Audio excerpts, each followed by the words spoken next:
Assalamualaikum warahmatullahi wabarakatuh. Jumpa kembali teman-teman para pejuang ASN.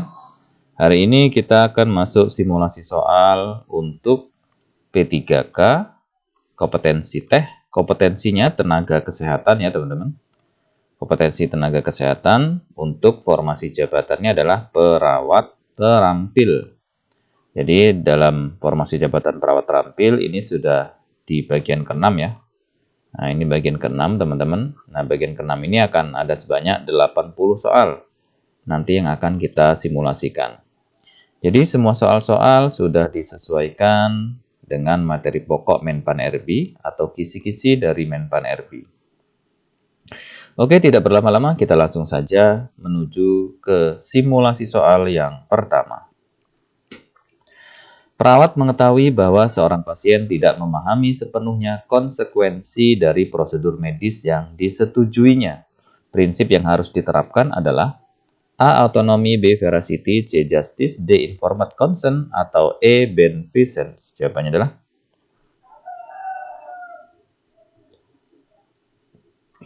kita lihat jawaban yang benar itu adalah yang D. Pembahasannya Informed Consent ya. Adalah prinsip yang mengharuskan pasien diberikan informasi yang cukup untuk membuat keputusan yang benar-benar bebas dan berdasarkan pemahaman penuh. Nah, jadi jawabannya yang D ya, informed consent. Selanjutnya, seorang perawat mengorbankan waktu pribadinya untuk merawat pasien dalam situasi kritis.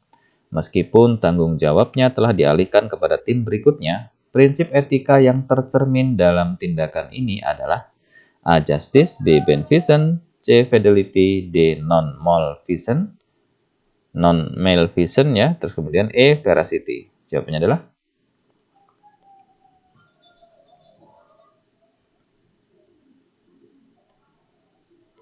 kita lihat jawaban yang benar itu adalah yang B. Pembahasannya, beneficence mencerminkan dedikasi perawat untuk melakukan yang terbaik demi kesejahteraan pasien, bahkan dengan mengorbankan kenyamanan sendiri. Jadi jawabannya yang B. Selanjutnya, dalam diskusi multidisiplin, perawat memastikan bahwa hak dan kebutuhan pasien dengan keterbatasan ekonomi tetap diperhatikan. Ini menunjukkan penerapan prinsip A. Veracity, B. Fidelity, D. C. Justice, D. Autonomy, atau E. Non-maleficence. Jawabannya adalah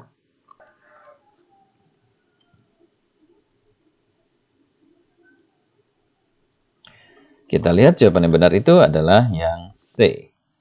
Pembahasannya, justice menekankan pada perlakuan yang adil dan memastikan bahwa semua pasien memiliki akses yang setara terhadap perawatan kesehatan. Jadi jawabannya yang C ya, justice.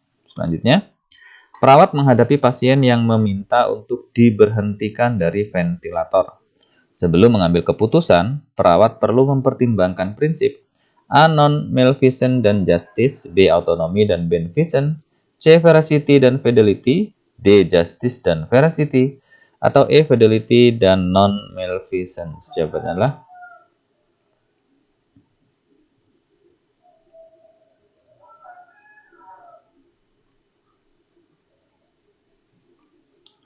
kita lihat jawaban yang benar itu adalah yang B. Pembahasannya, autonomi menghormati hak pasien untuk memilih, sedangkan beneficence itu memastikan bahwa tindakan tersebut benar-benar untuk kebaikan pasien, tanpa menyebabkan penderitaan yang tidak perlu. Ya, jadi jawabannya yang B ya, teman-teman.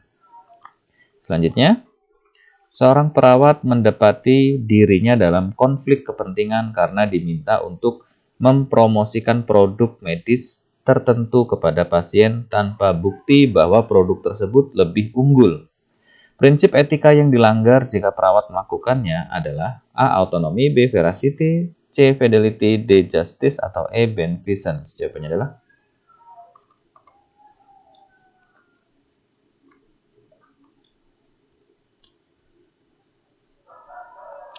Kita lihat ya, jawaban yang benar itu adalah yang B.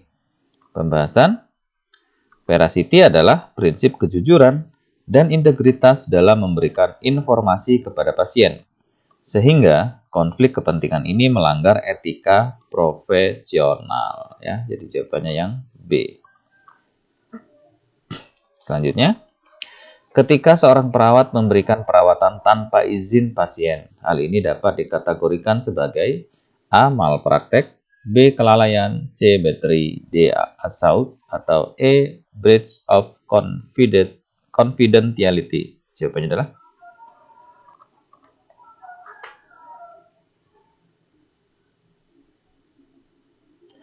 kita lihat jawabannya yang betul adalah yang C.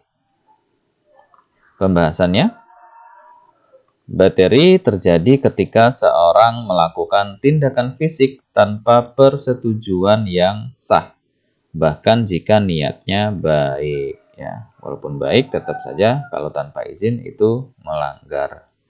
Jadi jawabannya yang C, teman-teman ya.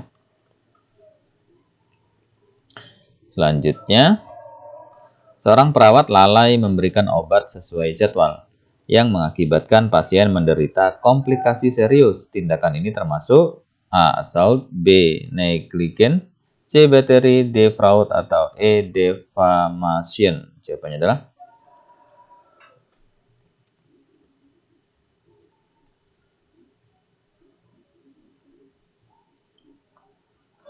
kita lihat jawabannya benar itu adalah yang B. Negligence atau kelalaian terjadi ketika perawat gagal memenuhi standar perawatan yang dapat diterima, menyebabkan bahaya pada pasien. Jadi jawabannya yang B. Selanjutnya, dokumentasi medis yang sengaja diubah oleh perawat dapat dianggap sebagai A. Fraud, B. Negligence, B. Breach of confidentiality, D. Assault, atau E. Defamation. Jawabannya adalah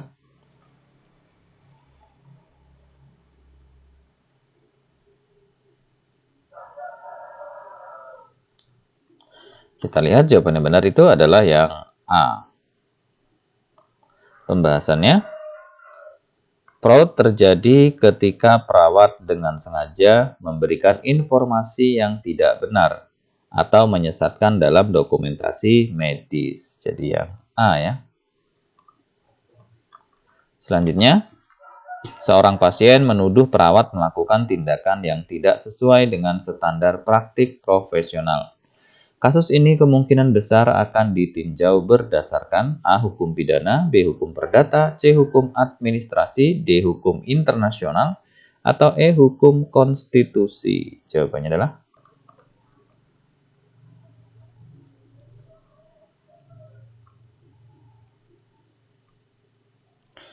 kita lihat jawaban yang benar itu adalah yang B.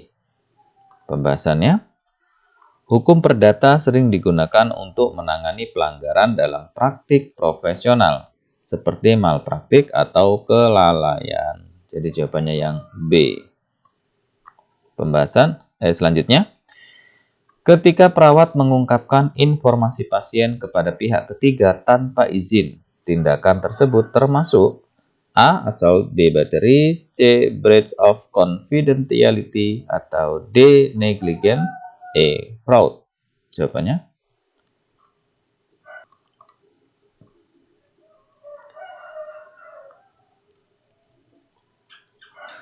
kita lihat jawaban yang benar itu adalah yang C. Pembahasannya, breach of confidentiality terjadi ketika perawat gagal melindungi informasi rahasia pasien. Jadi jawabannya yang C. Selanjutnya, pasien yang berasal dari budaya kolektivis lebih memilih keputusan medis dibuat oleh keluarga besar.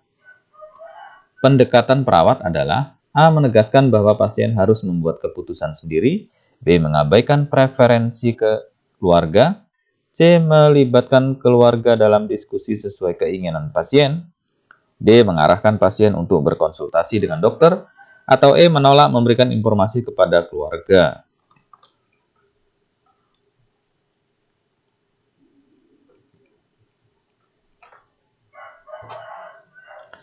Kita lihat jawaban yang benar itu adalah yang C. Pembahasan peka budaya melibatkan penyesuaian dengan norma sosial pasien seperti kolektivisme ya, kolektivisme. Jadi jawabannya yang C, teman-teman ya, melibatkan keluarga dalam diskusi sesuai keinginan pasien.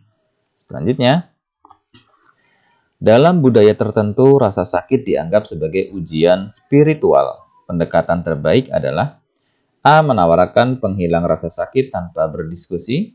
B. Menghormati keyakinan pasien sambil memberikan alternatif manajemen rasa sakit. C. Menolak untuk memberikan penghilang rasa sakit.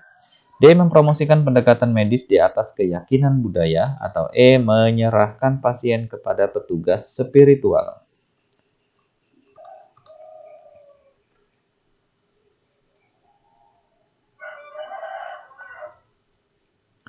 Kita lihat jawaban yang benar itu adalah yang B. Pembahasannya, peka budaya melibatkan pengintegrasian keyakinan pasien dalam rencana perawatan. Ya, jadi jawabannya yang B. Menghormati keyakinan pasien sambil memberikan alternatif manajemen rasa sakit. Selanjutnya, ketika perawat menggunakan interpreter untuk berkomunikasi dengan pasien, mereka harus memastikan bahwa A. Interpreter adalah anggota keluarga pasien. B. Interpreter memahami terminologi medis. C. Interpreter memberikan interpretasi sesuai preferensi perawat. D. Interpreter mengarahkan pasien pada keputusan tertentu. Atau E. Interpreter tidak mengungkapkan informasi rahasia pasien.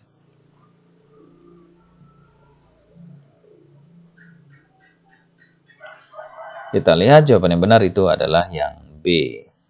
Pembahasannya, interpreter berprofesional yang memahami terminologi medis memastikan komunikasi yang akurat dan efektif ya. Jadi yang memahami terminologi medis.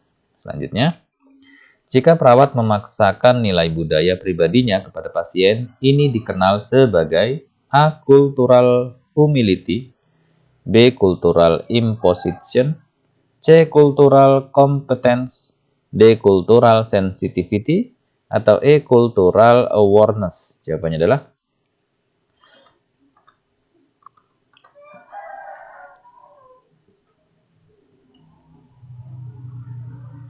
kita lihat jawaban yang benar itu adalah yang B ya. Pembahasannya, cultural imposition terjadi ketika perawat memaksakan nilai-nilai pribadi kepada pasien tanpa mempertimbangkan budaya mereka. Jadi jawabannya yang B ya. Cultural imposition. Selanjutnya, pasien dari budaya tertentu menolak makanan rumah sakit dan meminta makanan tradisional. Tindakan terbaik perawat adalah A. Meminta pasien untuk menerima makanan rumah sakit. B. Menyetujui permintaan tanpa memverifikasi kebutuhan gizi. C. Memastikan makanan tradisional memenuhi kebutuhan nutrisi pasien. D. Mengabaikan permintaan karena sulit dipenuhi. Atau E. Menyediakan makanan tanpa berkonsultasi dengan ahli gizi. Jawabannya adalah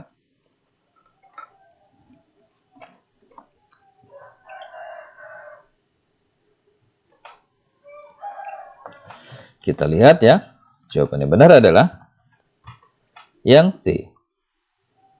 Pembahasan, peka budaya melibatkan menghormati preferensi makanan pasien selama kebutuhan nutrisinya terpenuhi ya. Jadi walaupun kita menghormati ya makanan pasien, tapi kita juga memastikan makanan tradisional tersebut itu memenuhi kebutuhan nutrisi pasien demi kebaikan pasien. Selanjutnya, perawat yang bekerja di unit bedah harus memiliki keterampilan dalam A. Menyusun program rehabilitasi jangka panjang, B. Memahami teknik operasi steril, C. Memberikan terapi okupasi, D. Mengelola gangguan psikologis, atau E. Melakukan penyuluhan komunitas. Jawabannya adalah yang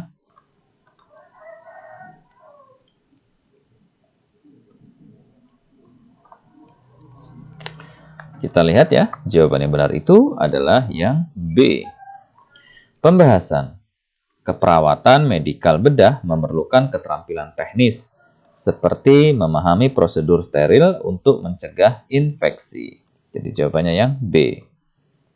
Selanjutnya, seorang perawat yang membantu persalinan termasuk dalam area A. Keperawatan anak, B. Keperawatan maternitas, C. Keperawatan komunitas, D. Keperawatan kritis, atau E. Keperawatan gerontologi.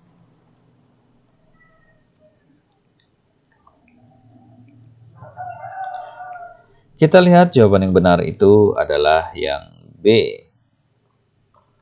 Pembahasan keperawatan maternitas berfokus pada perawatan ibu selama kehamilan, persalinan, dan masa nifas. Jadi jawabannya yang B. Selanjutnya, perawat dalam area keperawatan komunitas bertugas mengidentifikasi faktor resiko kesehatan masyarakat. Salah satu tugasnya adalah A. Memberikan dukungan psikologis kepada pasien ICU, B. Melakukan screening kesehatan untuk deteksi dini penyakit, C. Menyusun rencana operasi untuk pasien kanker, D. Mengajarkan teknik relaksasi pada pasien depresi, atau E. Memberikan imunisasi hanya di rumah sakit. Jawabannya adalah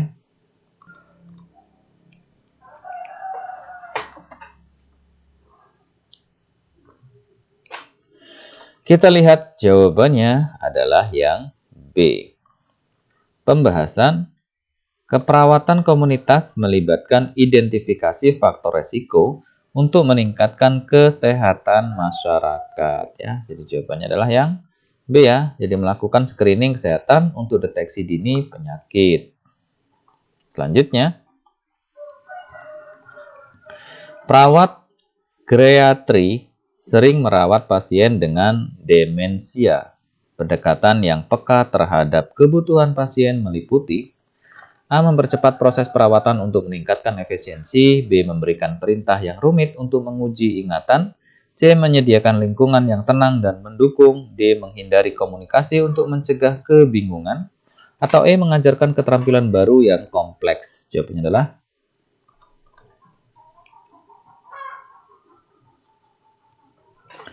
kita lihat jawabannya benar itu adalah yang C.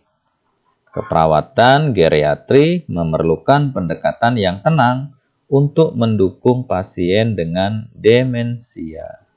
Jadi jawabannya yang C ya, menyediakan lingkungan tenang dan mendukung.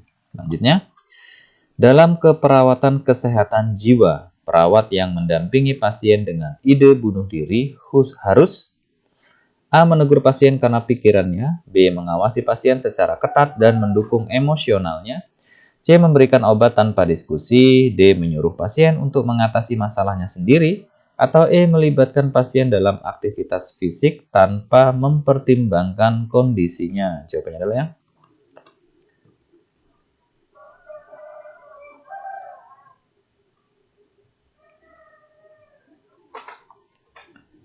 kita lihat ya. Jawaban yang benar itu adalah yang B.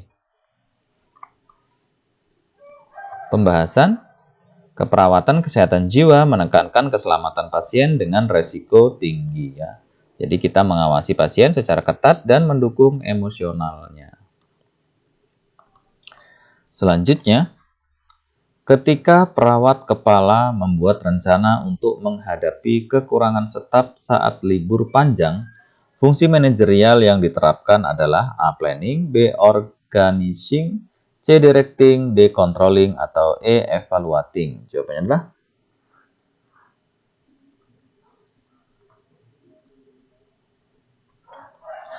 kita lihat jawabannya benar adalah A. Planning. Pembahasannya, planning melibatkan persiapan untuk menghadapi kemungkinan situasi, termasuk kekurangan staf. Jadi jawabannya yang A ya. Selanjutnya, perawat kepala memberikan penghargaan kepada staf yang mencapai kinerja tinggi. Ini mencerminkan gaya kepemimpinan A. Transformasional, B. Otoriter, C. Transaksional, D. Demokratis, atau E. Laissez-faire. Jawabannya adalah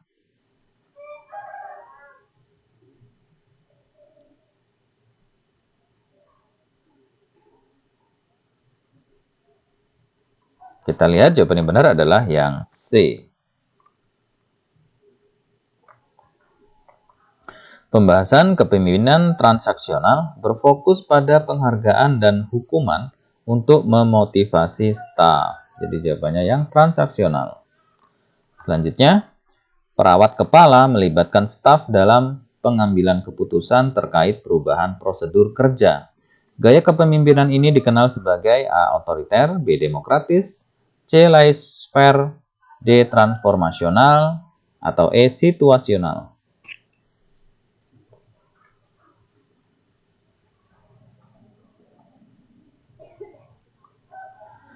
Kita lihat jawaban yang benar itu adalah yang B. Pembahasan kepemimpinan demokratis melibatkan staf dalam pengambilan keputusan dan mendorong partisipasi. Ya, jadi jawabannya adalah yang B. Selanjutnya, ketika menghadapi konflik antar staf, perawat kepala menggunakan pendekatan win-win untuk menyelesaikan masalah. Teknik manajemen konflik yang digunakan adalah A. Avoiding, B. Accommodating, C. Compromising, D. Collaborating, atau E. Competing. Jawabannya adalah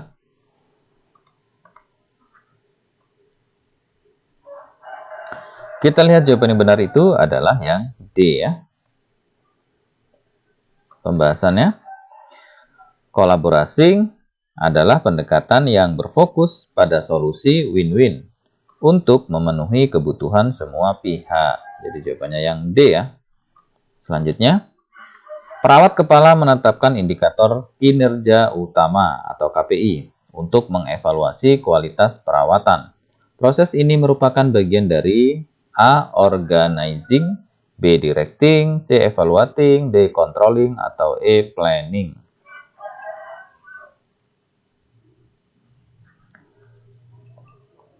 Kita lihat jawaban yang benar itu adalah yang C.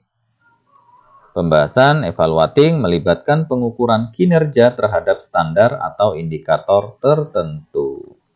Ya, jadi jawabannya yang C. Selanjutnya, seorang perawat yang memberikan penyuluhan kepada pasien tentang manajemen diabetes sesuai kebutuhan pasien sedang menjalankan fungsi A. Edukator, B. Peneliti, C. Administrator, D. Konselor, atau E. Kolaborator. Jawabannya adalah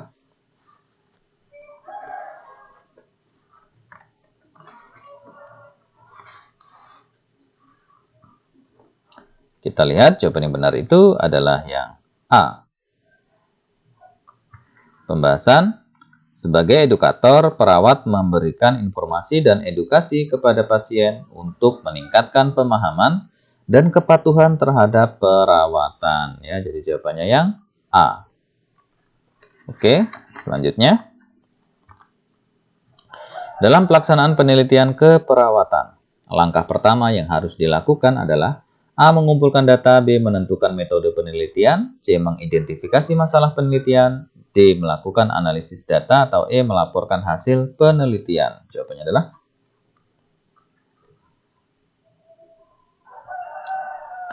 kita lihat jawaban yang benar itu adalah yang C, teman-teman. Pembahasan masalah penelitian adalah langkah awal yang mendasari seluruh proses penelitian. Ya. Jadi melakukan identifikasi masalah penelitian yang C. Selanjutnya, ketika perawat menggunakan hasil penelitian untuk meningkatkan praktik keperawatan, ia sedang menerapkan A. Evidence-based practice, B. Quality improvement, C. Clinical audit, D. Continuous education, atau E. Research utilization. Jawabannya adalah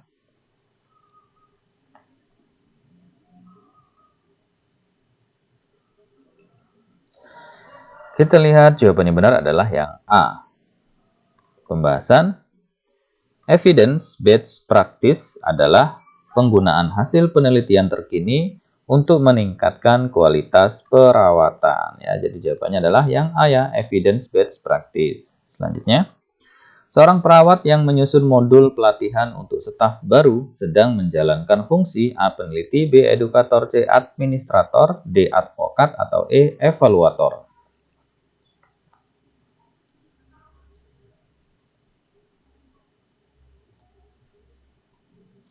Jawabannya adalah yang B. Pembahasan.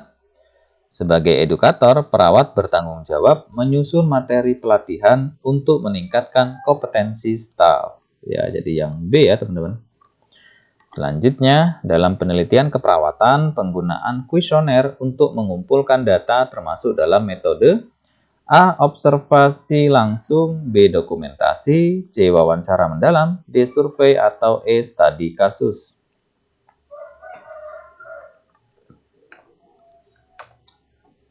Kita lihat jawaban yang benar itu adalah yang D.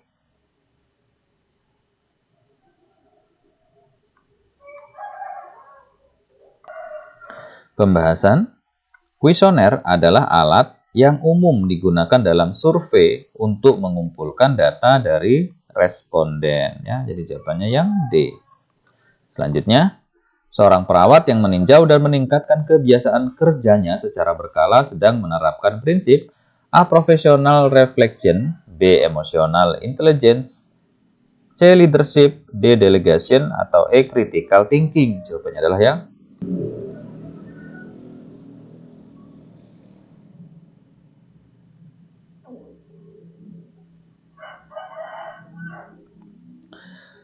Jawabannya adalah yang A.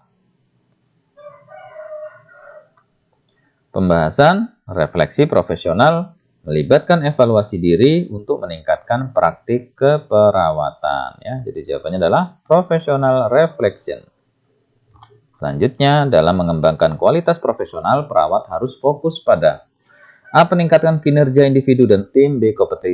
Kompetensi dengan rekan kerja, C. Mengabaikan umpan balik negatif, D. Mengandalkan pengalaman tanpa pembaruan, atau E. Meningkatkan keahlian klinis saja.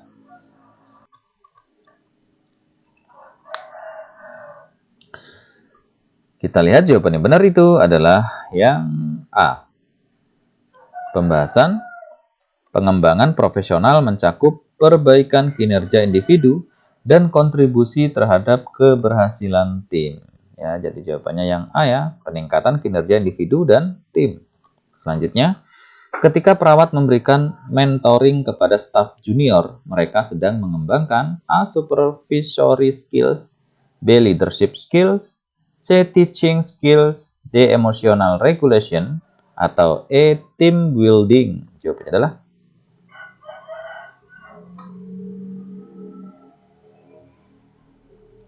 kita lihat ya, yang benar itu adalah yang B.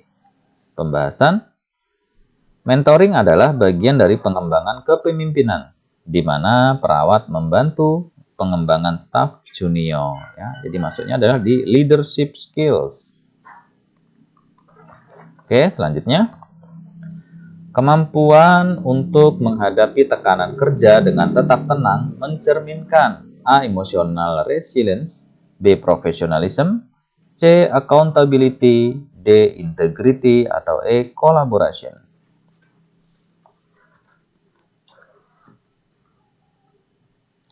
Kita lihat ya, yang benar itu adalah yang A. Pembahasan resilience mencakup kemampuan untuk tetap stabil secara emosional meskipun berada dalam tekanan. Ya, jadi jawabannya emotional resilience. Selanjutnya, perawat yang membuat daftar prioritas tugas harian berdasarkan urgensi sedang menerapkan A. Time management, B. Leadership, C. Conflict resolution, D. Networking, atau E. Delegation. Kita lihat jawaban yang benar itu adalah yang A ya. Pembahasan manajemen waktu membantu perawat menyelesaikan tugas secara efisien dan menghindari stres akibat beban kerja. Jadi jawabannya yang adalah time management. Selanjutnya, pasien dengan hipertensi menunjukkan tekanan darah 190/120. Intervensi prioritas adalah A. Memberikan obat antihipertensi sesuai resep, B. Menyuruh pasien untuk beristirahat, C. Memantau tekanan darah setiap 4 jam, D. Memberikan edukasi tentang diet rendah garam, atau E. Mencatat riwayat tekanan darah pasien. Jawabannya adalah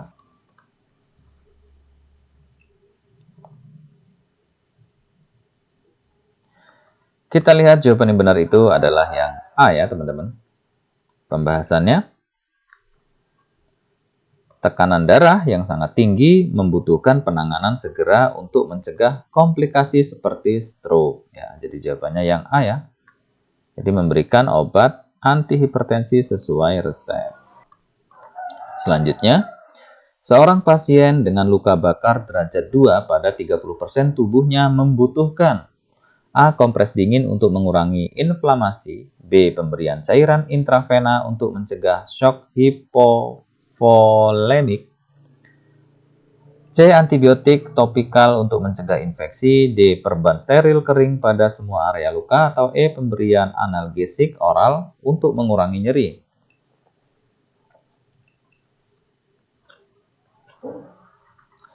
Kita lihat jawaban yang benar itu adalah yang B, teman-teman. Pembahasannya, luka bakar luas dapat menyebabkan kehilangan cairan yang signifikan, sehingga resusitasi cairan menjadi prioritas. Ya, jadi jawabannya yang B ya, pemberian cairan intravena untuk mencegah shock hipovolemik. Selanjutnya, pasien dengan gagal ginjal kronis sering mengalami hiperkalemia. Intervensi perawat yang sesuai adalah A. Membatasi asupan natrium. B. Memberikan kalsium glukonat sesuai resep. C. Menyuruh pasien untuk meningkatkan konsumsi buah-buahan. D. Memantau kadar hemoglobin pasien. Atau E. Menjaga keseimbangan cairan pasien.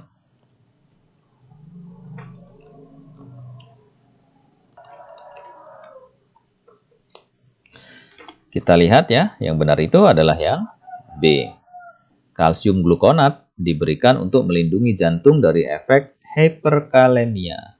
Jadi jawabannya adalah B. Memberikan kalsium glukonat sesuai resep. Selanjutnya, pasien pasca bedah abdomen mengeluhkan nyeri hebat dan menunjukkan tanda-tanda distensi abdomen. Tindakan pertama perawat adalah A. Memberikan analgesik sesuai resep. B. Memeriksa tanda-tanda vital pasien. C. Memasang selang nasogastrik untuk dekompresi. D. Menginstruksikan pasien untuk beristirahat. Atau E. Melaporkan kondisi kepada dokter.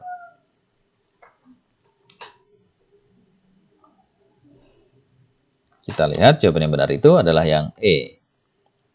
Pembahasannya, distensi abdomen pasca bedah bisa menjadi tanda komplikasi serius seperti ilus paralitik yang memerlukan evaluasi medis segera. Jadi harus dilaporkan kepada dokter agar bisa dilakukan langkah-langkah selanjutnya.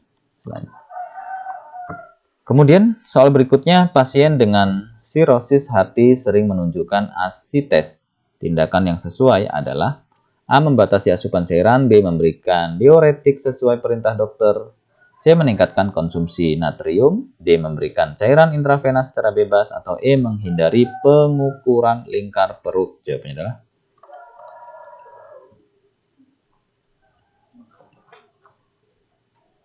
kita lihat jawaban yang benar itu yang B.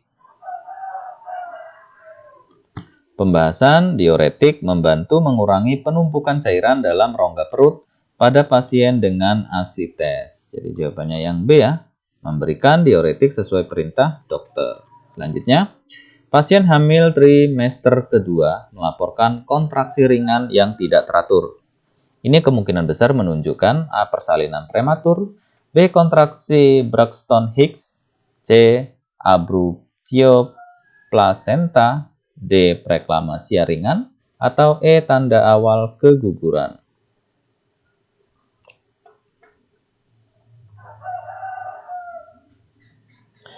Kita lihat ya, jawabannya adalah yang B. Pembahasan. Kontraksi Braxton Hicks adalah kontraksi ringan dan tidak teratur yang umum pada trimester kedua atau ketiga. Jadi yang B ya jawabannya. Selanjutnya, pasien dengan perdarahan postpartum memerlukan obat untuk merangsang kontraksi uterus. Obat yang biasanya digunakan adalah A. Magnesium sulfat. B. Oksitosin. C. Terbutalin. D. Prostaglandin. Atau E. antihipertensi? Jawabannya adalah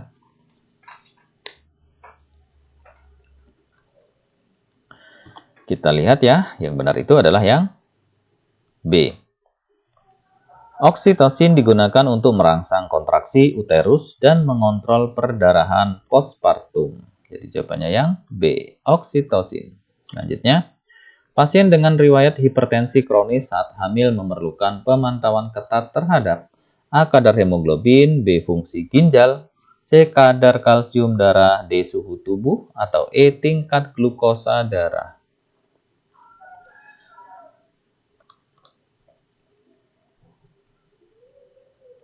Kita lihat ya, jawaban yang benar itu adalah yang B. Pembahasan, hipertensi kronis dapat mempengaruhi fungsi ginjal, sehingga memerlukan pemantauan ketat. Nah, jadi jawabannya yang B. Selanjutnya, pasien postpartum dengan losia rubra lebih dari 2 minggu memerlukan A. Peningkatan asupan cairan, B. Pemeriksaan ulang oleh dokter, C. Pemberian antibiotik profilaksis, D. Istirahat total di tempat tidur, atau E. Menghindari aktivitas fisik.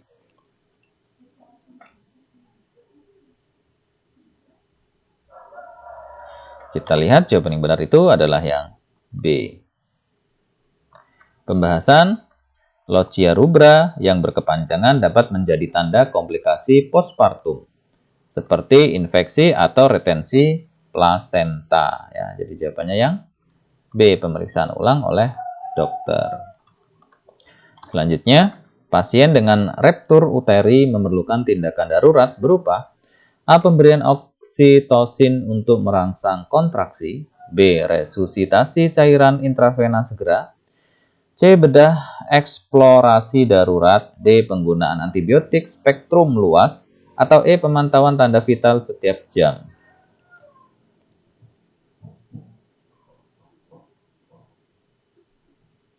Kita lihat jawaban yang benar itu adalah yang C. Pembahasan, ruptur uteri memerlukan intervensi bedah segera untuk menyelamatkan ibu dan janin. Ya, jadi jawabannya yang C ya, bedah eksplorasi darurat.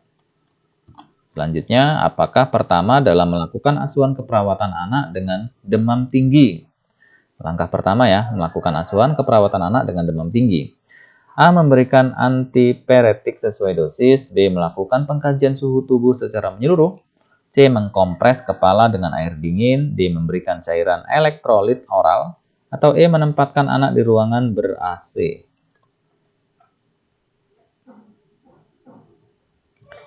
Jawabannya adalah yang B. Pembahasan, langkah awal adalah pengkajian suhu tubuh untuk memastikan tingkat demam, mengetahui penyebab potensial, dan menentukan intervensi yang sesuai. Jadi yang B ya, melakukan pengkajian suhu tubuh secara menyeluruh. Selanjutnya, dalam memberikan asuhan keperawatan pada anak dengan asma, intervensi prioritas adalah A. Memberikan terapi nebulisasi sesuai instruksi, B. Memastikan anak mendapatkan cukup tidur, C. Mengurangi aktivitas fisik anak sepenuhnya, D. Memberikan makanan tinggi kalori, atau E. Mengajarkan teknik relaksasi pernafasan. Jawabannya adalah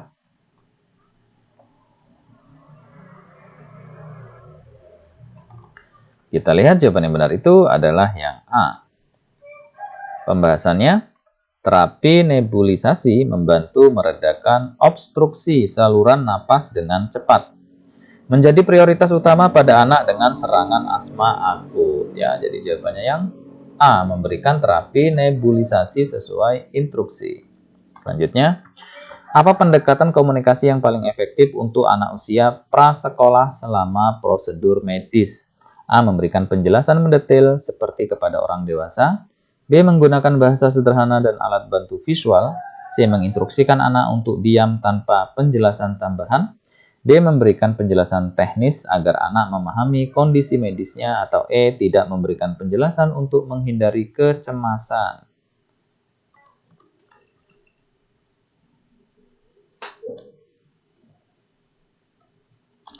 Kita lihat ya, yang benar itu adalah yang B. Anak usia prasekolah memahami informasi melalui komunikasi sederhana yang dilengkapi dengan gambar atau demonstrasi ya. Jadi jawabannya yang B ya. Bisa menggunakan bahasa sederhana, kemudian alat bantu visual agar mudah dipahami. Selanjutnya, manakah yang menjadi indikator keberhasilan asuhan keperawatan pada anak dengan diare akut? A. Anak menunjukkan nafsu makan yang baik. B. Anak memiliki berat badan tetap stabil. C. Anak tidak mengalami dehidrasi dan turgor kulit normal. D. Anak buang air besar atau 1 kali sehari. E. Anak tidak menangis saat diberikan terapi oralit.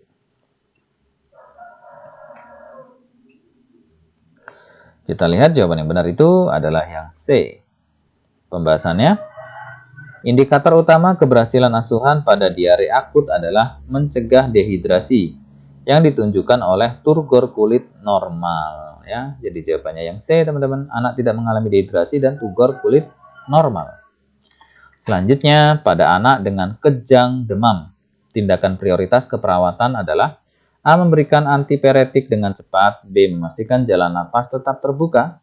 C. Membatasi gerakan anak dengan mengikat tangan. D. Menempatkan anak di tempat tidur tinggi. Atau E. Memberikan cairan intravena segera.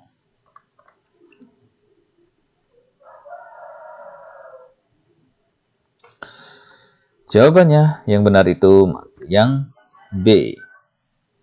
Pembahasan, saat terjadi kejang, prioritas utama adalah menjaga potensi jalan napas untuk mencegah aspirasi atau hipoksia ya. Jadi memastikan jalan napas tetap terbuka, yang B. Selanjutnya, bagaimana cara menangani pasien dengan agitasi berat? A. Membatasi pasien di ruang terkunci. B. Memberikan obat sedatif secara langsung. C. Menjaga jarak aman dan menggunakan komunikasi tenang. D. Meninggalkan pasien hingga tenang sendiri. Atau E. Mengarahkan pasien untuk melakukan aktivitas fisik berat.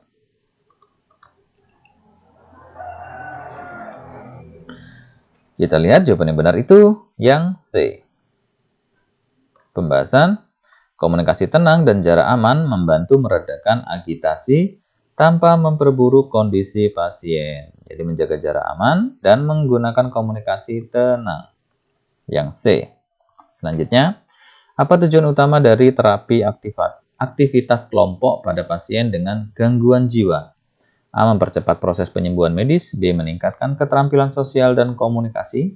C. Mengurangi waktu pasien menyendiri. D. Memastikan pasien aktif sepanjang hari. Atau E. Membantu pasien menyelesaikan masalah emosional sepenuhnya.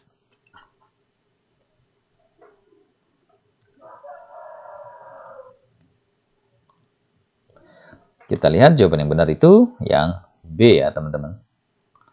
Pembahasan, terapi aktivitas kelompok dirancang untuk membantu pasien meningkatkan kemampuan sosial dan membangun hubungan interpersonal. Ya, jadi jawabannya yang B, meningkatkan keterampilan sosial dan komunikasi.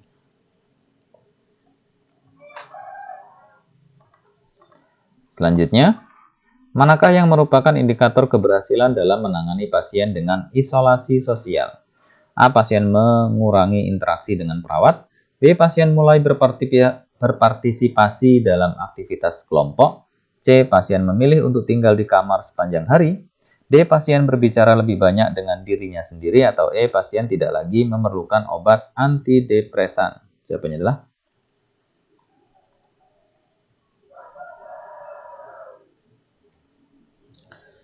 kita lihat jawaban yang benar itu adalah yang B. Pembahasan, partisipasi dalam aktivitas kelompok menunjukkan peningkatan keterlibatan sosial pasien. Jadi jawabannya yang B ya, pasien mulai berpartisipasi dalam aktivitas kelompok. Selanjutnya, apa intervensi keperawatan terbaik untuk pasien dengan gangguan makan anoreksia nervosa? A. Meningkatkan berat badan pasien secepat mungkin. B. Membantu pasien mengidentifikasi persepsi tubuh yang salah. C. Memberikan makanan tinggi kalori tanpa diskusi. D. Menghindari pembicaraan tentang pola makan. Atau E. Memastikan pasien tidak melakukan olahraga.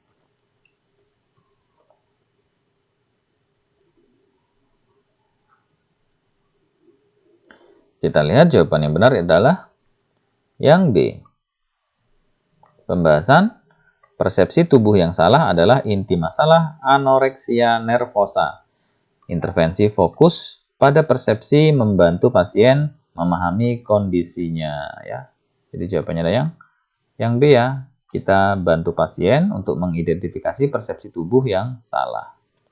Selanjutnya, apa yang menjadi indikator keberhasilan asuhan keperawatan pada pasien dengan gangguan jiwa ringan? A. Pasien menunjukkan perbaikan hubungan sosial. B. Pasien mampu melakukan aktivitas fisik yang berat. C. Pasien tidak lagi membutuhkan terapi psikologis. D. Pasien berhenti mengkonsumsi obat. Atau E. Pasien menghindari pembicaraan tentang masalah emosional.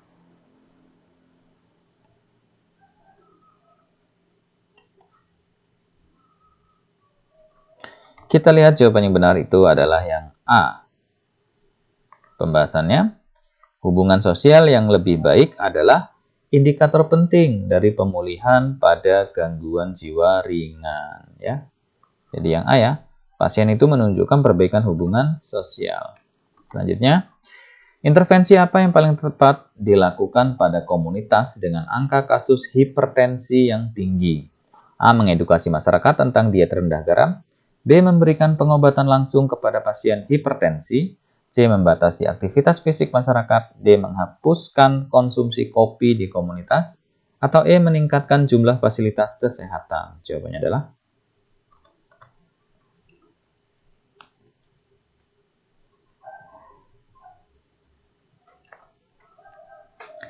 kita lihat yang benar itu adalah yang A.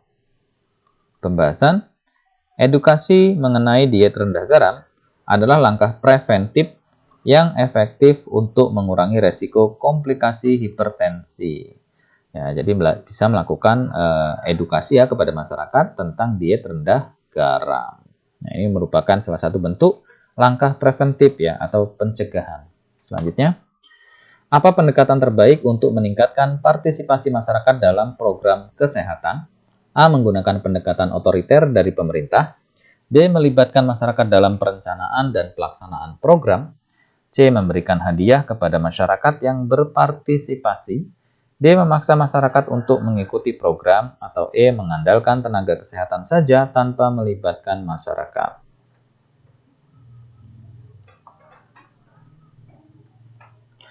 Kita lihat jawaban yang benar itu yang B.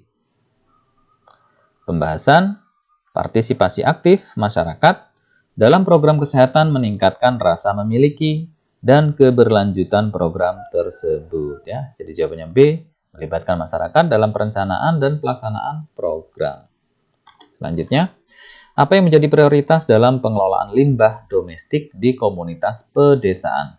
A. Mengedukasi masyarakat tentang pemisahan sampah. B. Menyediakan tempat pembuangan akhir yang jauh dari pemukiman. C. Melakukan pembersihan lingkungan oleh tenaga kesehatan. D. Memberikan sanksi kepada individu yang membuang sampah sembarangan. Atau E. Membakar semua sampah untuk mengurangi volume.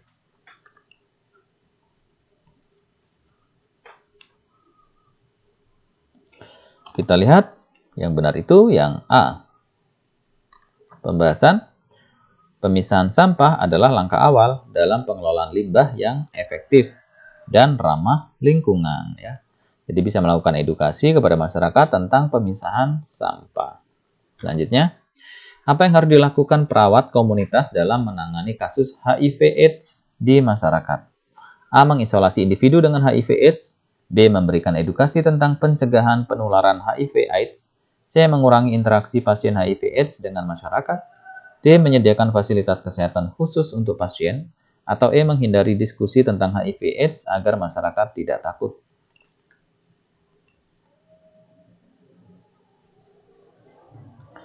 Kita lihat jawaban yang benar, itu adalah yang B. Pembahasan edukasi pencegahan adalah kunci dalam mengurangi stigma dan menurunkan angka penularan HIV/AIDS ya. Jadi memberikan edukasi tentang pencegahan penularan HIV/AIDS kepada komunitas atau masyarakat. Selanjutnya, apa indikator keberhasilan program posyandu di suatu komunitas? A. Semua bayi mendapatkan ASI eksklusif.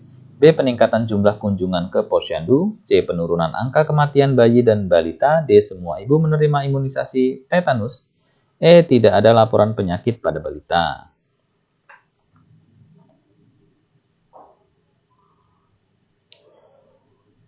Jawabannya yang benar adalah C. Pembahasan keberhasilan posyandu dapat diukur dari dampaknya terhadap indikator kesehatan bayi dan balita seperti penurunan angka kematian. Ya, jadi jawabannya yang C, penurunan angka kematian bayi dan balita. Selanjutnya, apa yang menjadi fokus utama dalam evaluasi program pemberdayaan masyarakat? A. Jumlah dana yang dihabiskan untuk program. B. Tingkat kepuasan masyarakat terhadap program. C. Keberhasilan masyarakat dalam mengelola masalah kesehatan mereka. D. Jumlah partisipan yang mengikuti program. Atau E. Waktu yang dibutuhkan untuk menyelesaikan program.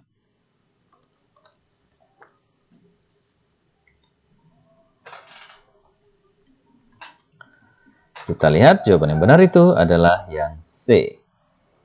Pembahasannya, keberhasilan pemberdayaan masyarakat diukur dari kemampuan masyarakat dalam menangani masalah kesehatan mereka secara mandiri.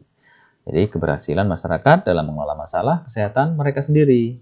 Nah, selanjutnya, bagaimana perawat dapat mendukung pemberdayaan ekonomi masyarakat untuk meningkatkan kesehatan? A. Memberikan bantuan kesehatan gratis. B. Mendorong masyarakat untuk berpartisipasi dalam usaha mikro.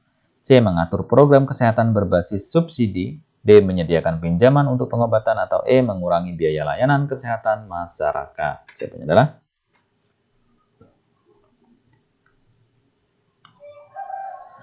kita lihat jawaban yang benar itu yang B, teman-teman. Pembahasan pemberdayaan ekonomi melalui usaha mikro meningkatkan kesejahteraan masyarakat yang berdampak positif pada derajat kesehatan mereka. Ya, jadi jawabannya yang B, mendorong masyarakat untuk berpartisipasi dalam usaha mikro. Selanjutnya, apa indikator bahwa masyarakat sudah memiliki rasa kepemilikan terhadap program pemberdayaan kesehatan? A. Masyarakat secara sukarela mendanai program. B. Program hanya bergantung pada bantuan eksternal. C. Keberhasilan program bergantung pada perawat. D. Masyarakat menunggu perawat untuk memulai kegiatan. Atau E. Program berjalan tanpa partisipasi aktif masyarakat.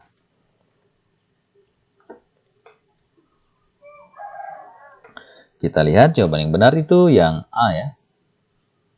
Pembahasannya, ketika masyarakat bersedia memberikan dukungan finansial, kemudian tenaga, atau sumber daya lainnya, itu sudah menunjukkan mereka memiliki rasa kepemilikan terhadap program. Nah, ini salah satu contohnya ya.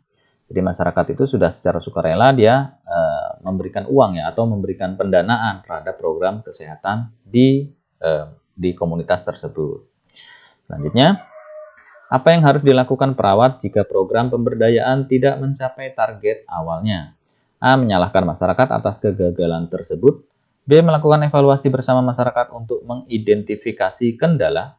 C. Menghentikan program secara total. D. Mengalihkan program ke komunitas lain. E. Menunggu inisiatif masyarakat untuk memperbaiki situasi.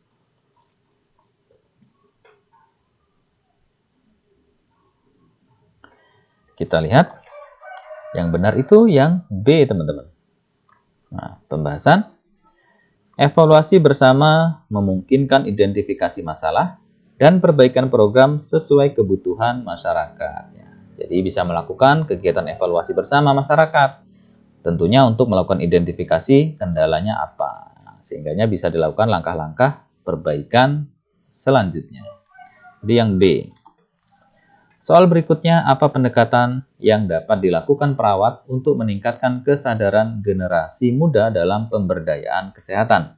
A. Mengadakan lomba terkait kesehatan di sekolah. B. Fokus hanya pada orang tua di komunitas. C. Memberikan informasi kesehatan melalui media sosial. D. Menggunakan media tradisional seperti radio. Atau E. Melibatkan pemuda dalam kegiatan rutin kesehatan masyarakat.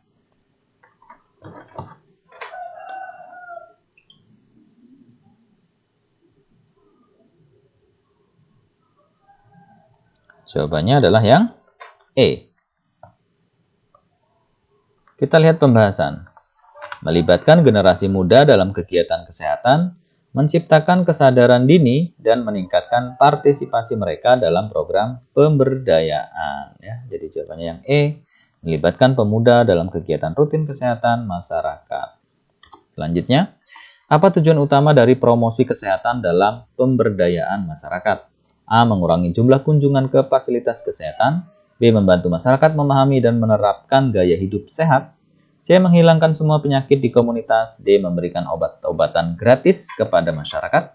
Atau E. Menggantikan peran pemerintah dalam kesehatan masyarakat.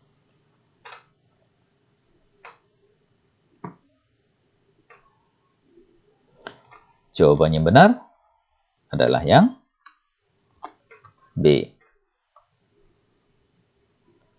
Pembahasan. Promosi kesehatan bertujuan meningkatkan kesadaran dan kemampuan masyarakat untuk menjaga kesehatannya secara mandiri. Nah, jadi bisa membantu masyarakat memahami dan menerapkan gaya hidup sehat. Selanjutnya, apa strategi terbaik untuk meningkatkan kepercayaan masyarakat pada program pemberdayaan kesehatan? A. Memberikan hasil nyata dari program dalam waktu singkat. B. Melibatkan tokoh masyarakat dalam pelaksanaan program. C. Menyediakan layanan kesehatan gratis. D. Memaksa masyarakat untuk mengikuti program. Atau E. Menggunakan teknologi modern dalam semua program.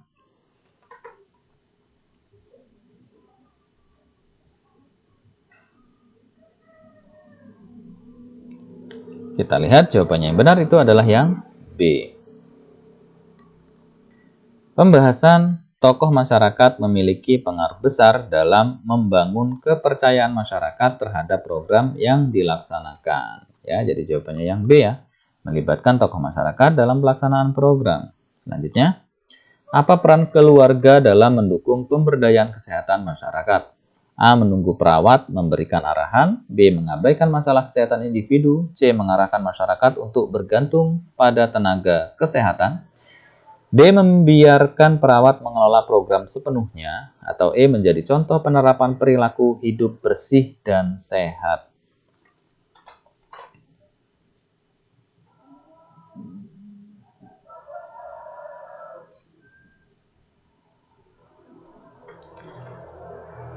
Kita lihat jawaban yang benar itu adalah yang E. Pembahasan keluarga yang menjadi contoh positif dapat mempengaruhi komunitas untuk mengadopsi perilaku hidup sehat ya. Jadi jawabannya yang E ya, menjadi contoh penerapan perilaku hidup bersih dan sehat. Selanjutnya, apa yang menjadi fokus utama dalam pemberdayaan kesehatan berbasis gender? A. Memberdayakan perempuan untuk meningkatkan kesehatan keluarga. B. Memberikan perhatian khusus hanya pada laki-laki. C. Menyediakan layanan kesehatan yang terpisah berdasarkan jenis kelamin. D. Mengabaikan perbedaan gender dalam program kesehatan. Atau E. Menitik beratkan program pada masalah kesehatan reproduksi. Jawabannya adalah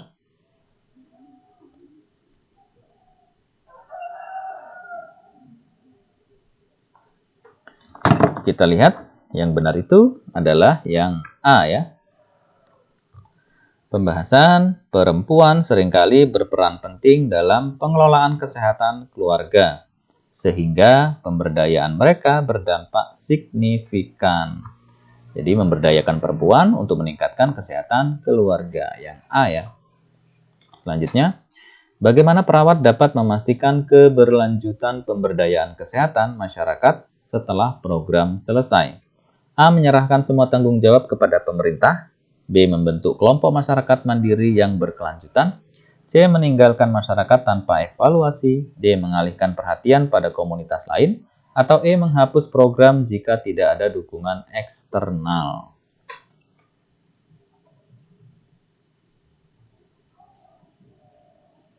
Kita lihat jawaban yang benar itu yang B. Pembahasan kelompok masyarakat yang mandiri memastikan bahwa pemberdayaan kesehatan tetap berjalan meskipun program tersebut ya atau program formal tersebut telah selesai. Jadi jawabannya yang B, membentuk kelompok masyarakat mandiri yang berkelanjutan. Selanjutnya, bagaimana perawat dapat meningkatkan keberlanjutan program pengabdian masyarakat? A. Membentuk kelompok kerja masyarakat untuk melanjutkan program. B. Menyerahkan seluruh tanggung jawab kepada pemerintah daerah. C. Menggantungkan program pada pendanaan eksternal. D. Mengandalkan tenaga kesehatan untuk seluruh pelaksanaan. Atau E. Mengurangi aktivitas program setelah selesai.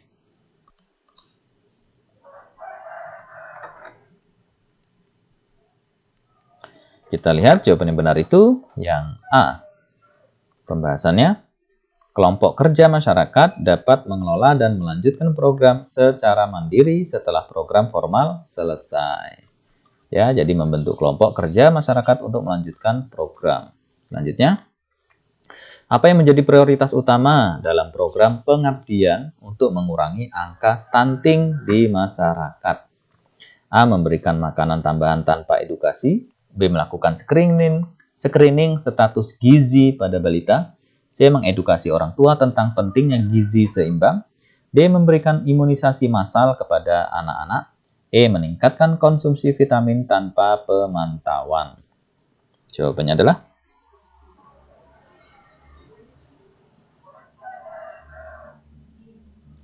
kita lihat jawaban yang benar itu yang C ya teman-teman ya.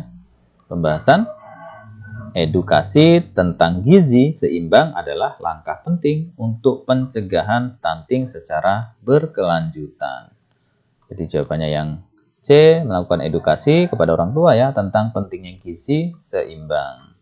Selanjutnya, dalam program pengabdian kepada masyarakat, apa pendekatan terbaik untuk mengatasi resistensi budaya terhadap program kesehatan? A. Mengabaikan resistensi tersebut. B. Melibatkan tokoh adat atau agama dalam pelaksanaan program. C. Memaksakan program tanpa mempertimbangkan budaya lokal. D. Mengganti program sesuai standar internasional. Atau E. Menyediakan layanan alternatif tanpa edukasi budaya.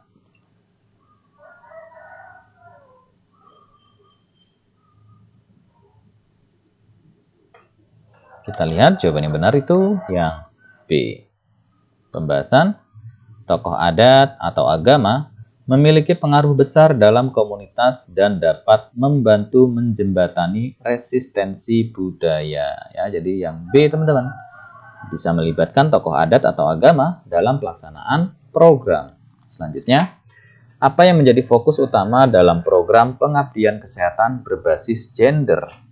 A. Memberdayakan perempuan dalam pengelolaan kesehatan keluarga. B. Memberikan pelayanan kesehatan hanya kepada laki-laki. C. Menghindari diskusi tentang isu kesehatan reproduksi. D. Mengabaikan perbedaan gender dalam pelaksanaan program. Atau E. Membatasi keterlibatan laki-laki dalam kegiatan kesehatan.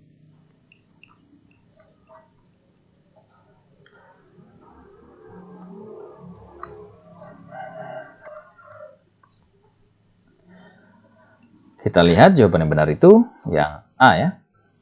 Pembahasannya, perempuan sering menjadi pengelola kesehatan keluarga sehingga pemberdayaan mereka memiliki dampak besar pada kesehatan masyarakat. Jadi jawabannya yang A. Memberdayakan perempuan dalam pengelolaan kesehatan keluarga. Selanjutnya, apa strategi terbaik untuk memastikan masyarakat memahami pentingnya perilaku hidup bersih dan sehat atau PHBS? A. Memberikan contoh praktik langsung dalam komunitas. B. Menggunakan media sosial sebagai satu-satunya sarana edukasi. C. Memberikan ceramah tanpa alat bantu visual. D. Menghindari interaksi langsung dengan masyarakat. E. Membiarkan masyarakat belajar sendiri melalui bacaan. Jawabannya adalah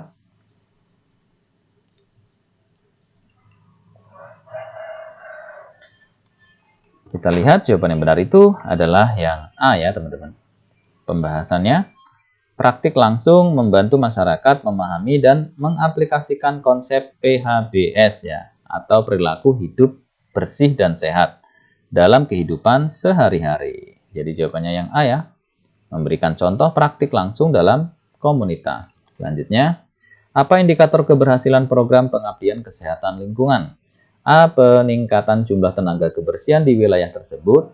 B. Penurunan jumlah penyakit akibat lingkungan yang buruk. C. Semua masyarakat mengikuti kegiatan gotong royong. D. Penambahan fasilitas kebersihan di lingkungan tersebut. Atau E. Penurunan biaya pengelolaan limbah domestik. Jawabannya adalah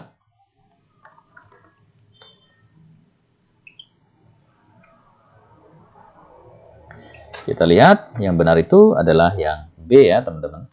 Pembahasan, keberhasilan program kesehatan lingkungan dinilai dari dampaknya terhadap penurunan penyakit yang berhubungan dengan lingkungan. Jadi jawabannya yang B, penurunan jumlah penyakit akibat lingkungan yang buruk. Selanjutnya, Apa yang harus dilakukan perawat untuk melibatkan masyarakat dalam program kesehatan berbasis teknologi? A. Mengedukasi masyarakat tentang penggunaan teknologi yang sederhana. B. Memberikan perangkat teknologi tanpa panduan. C. Menggunakan teknologi canggih tanpa memperhatikan kesiapan masyarakat. D. Menghindari penggunaan teknologi dalam program kesehatan. Atau E. Membiarkan masyarakat mengembangkan teknologi secara mandiri. Jawabannya adalah kita lihat jawaban yang benar itu yang A. Pembahasan edukasi tentang teknologi sederhana membantu masyarakat memahami manfaatnya dan meningkatkan partisipasi dalam program. Jadi jawabannya yang A. Melakukan edukasi kepada masyarakat ya tentang penggunaan teknologi yang sederhana. Selanjutnya, apa langkah pertama dalam program pengabdian untuk pencegahan penyakit menular di masyarakat? A. Menyediakan layanan pengobatan gratis. B. Melakukan edukasi tentang pencegahan penyakit. C. Mengadakan kampanye vaksinasi massal. D. Memberikan masker dan hand sanitizer kepada masyarakat. Atau E. Menyediakan fasilitas isolasi di setiap desa. Jawabannya adalah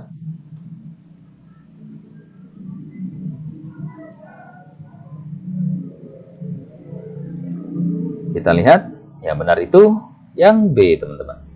Pembahasan edukasi adalah langkah awal yang penting untuk meningkatkan kesadaran masyarakat tentang cara pencegahan penyakit menular ya. Jadi melakukan edukasi tentang pencegahan penyakit menular tersebut ya. Yang B.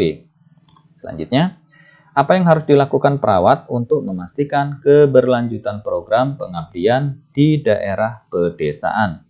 A. Melibatkan masyarakat dalam pengelolaan program. B. Menyerahkan program kepada pemerintah desa tanpa evaluasi.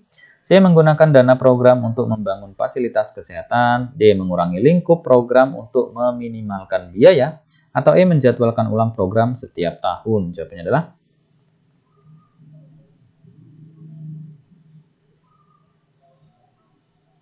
kita lihat jawaban yang benar itu adalah yang A ya.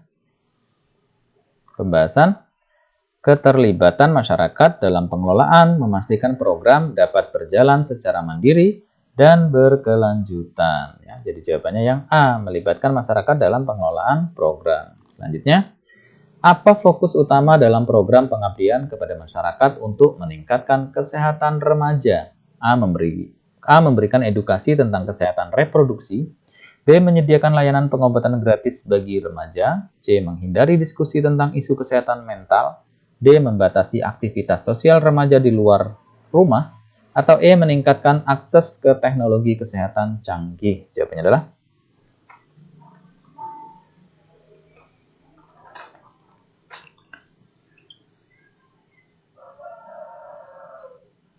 kita lihat ya, yang benar itu adalah yang A. Pembahasan edukasi tentang kesehatan reproduksi membantu remaja memahami isu kesehatan mereka dan mengambil keputusan yang lebih baik. Jadi jawaban yang A, teman-teman. Memberikan edukasi tentang kesehatan reproduksi.